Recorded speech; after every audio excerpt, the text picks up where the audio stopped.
We all like to run a restaurant which is making the highest income for us. That's quite normal. But very few restaurateurs think of the long-term situation, our ultimate payday, when we have to have something to sell. That's a big payday. When it'll be, we don't know. This is what I found after being involved with hundreds of transactions, thousands of buyers over the last 30 years with restaurants. This is it. The most important part of owning a restaurant is the lease after the actual sales and profit figures. Now, it only works up 8 to 10, 12% of our takings on average. But generally, I found that most restaurateurs tend to sell within 2 to 3 years.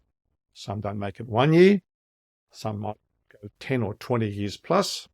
But generally, most usually move on after 2 or 3 years. What does that mean?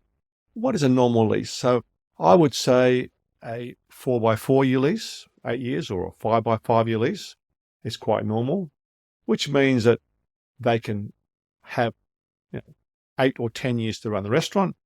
Say, for example, they sell after 2 or 3 years. There's at least 5 or 6 years for an 8-year lease or longer for a 10-year lease. So the general sweet spot is most buyers would not be very confident of buying a restaurant with less than 6 years remaining on the lease. So if you've got 1 or 2 years left, it's very difficult to sell a restaurant. Had a situation of a client had a restaurant in a very prominent location, doing reasonably well, whose lease ran out. Asked for a lease, we only gave him a 2-year lease. After 2 years later, another 2-year lease. He wasn't willing to give him an extra period of time. This was impossible to sell. I asked him, until he got a long lease, he could not sell it. I'm not sure what happened at the end, but I'd say he would have got sick and tired of the whole situation and walked away and got nothing or virtually nothing for his business. You don't want to be in that situation. So when you're negotiating a lease, you must have a good length of lease for that situation. And also the rental amount should be market or hopefully below market. Now, you're comparing rents not only to other restaurants, but to other businesses in the same area.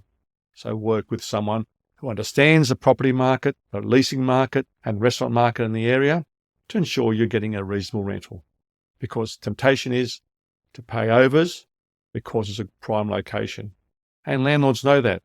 For some reason, they think that restaurants can afford to pay more rent than other businesses. The other situation is hours of operation and days of operation. Now, there's a big difference between a restaurant which is making $20,000 a week, working 5 days, versus one working 7 days and nights for breakfast, lunch, and dinner for the same amount of money. So how much turnover are you doing for the time you're operating? So the hours are very important. The other one is well-maintained furniture, fittings, and equipment. When people look at buying a restaurant, look around. If things are run down, they need to be replaced very soon. They usually factor that in their calculations. So having a good maintenance program, keeping things up to date, ensures they last longer and present better to a new buyer. The other one is having accounts. Now, most buyers understand the market. They can walk into a premises, look at the menu, visit it on various times of the day, various days of the week, and get a pretty good idea how the restaurant is tracking. But they also need to have detailed accounts, tax records, to prove those sales are correct. Surprisingly, how many restaurants keep bad records? They may try to hide something. They eventually get found. Buyers are not stupid. They also look at the trading. Has it been increasing over the last 2-3 years? Is it flat or is it going down? That's important. In their minds, they work out why it was increasing. And then they jump to conclusions why it's been decreasing. Maybe there's a change in the demographics of the area, the place is being run down, losing interest, management problems, staffing problems, could be anything. So their minds start to wander and they lose interest. There's logical reason why they can't improve on the restaurant.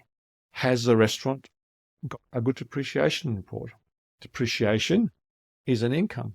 So the more depreciation you've got, the higher EBITDA, which is earnings before income tax and amortization.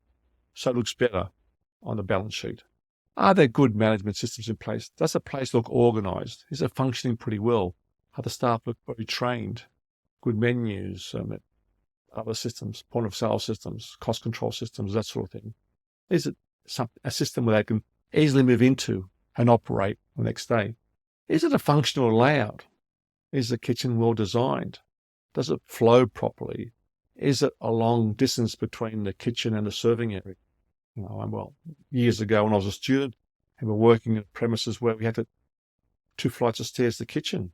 Okay, when you're 19 years old, but then again, doesn't matter whether you're 19 or 59 or 69 or whatever, it's still extra walking, extra time, extra labour. That adds to the cost. So it functions well, short distances between kitchen, serving area, public areas, storage areas, it all helps. How are the public areas? Does it look like the landlord cares for the building? If it looks really rough outside and if the shared toilets are in bad condition, it doesn't look good. People talk, they find out how the landlord is like. If you're a bad landlord who doesn't do the right thing, it does come back to you other ways. So develop a good relationship with the landlord and make sure things are up to date so they look good all the time. It's a win-win situation for both parties. The landlord's got to understand this. Is there a good database? Do they keep a strong database? Are they utilising the database? Now, you may have a good database and you maybe not be using it. That's not a major problem, but it provides more opportunities for the new owner when you become to sell it. So that really helps. It's not a major thing people look for. It is a strong consideration as well too. Your social media presence, is it good, high or low? Are you getting good reviews? A lot of interest in your premises? It helps. Have you got a good website? Are you attracting people from your website? Good buyers, work it out. There are software programmers to work out the traffic on the website. Is the traffic increasing over time? Is it decreasing? Is it flat? Is there any interest in updating the website on a regular basis? Does it look shabby? Is it well presented? Does it give a good image of your restaurant? Another one which, depending on where you could be an issue, is good parking. Fair enough. If you live in a CBD situation where there's parking, good public transport, that might be a problem. But if you're in the suburbs, people want to know there's parking so they can drive there and park their car there. Having to travel to walk long distances to visit your restaurant. So take things into consideration. Have a good relationship with the landlord and go through all these items. Doing these things will enhance your chances of getting top dollar when you decide to sell down the track. At the same time, ensures that you're getting maximum revenue from your restaurant while you're in the current ownership. I'd like to hear your comments and please subscribe to this channel. This is Tastzidis on Best Restaurant Results.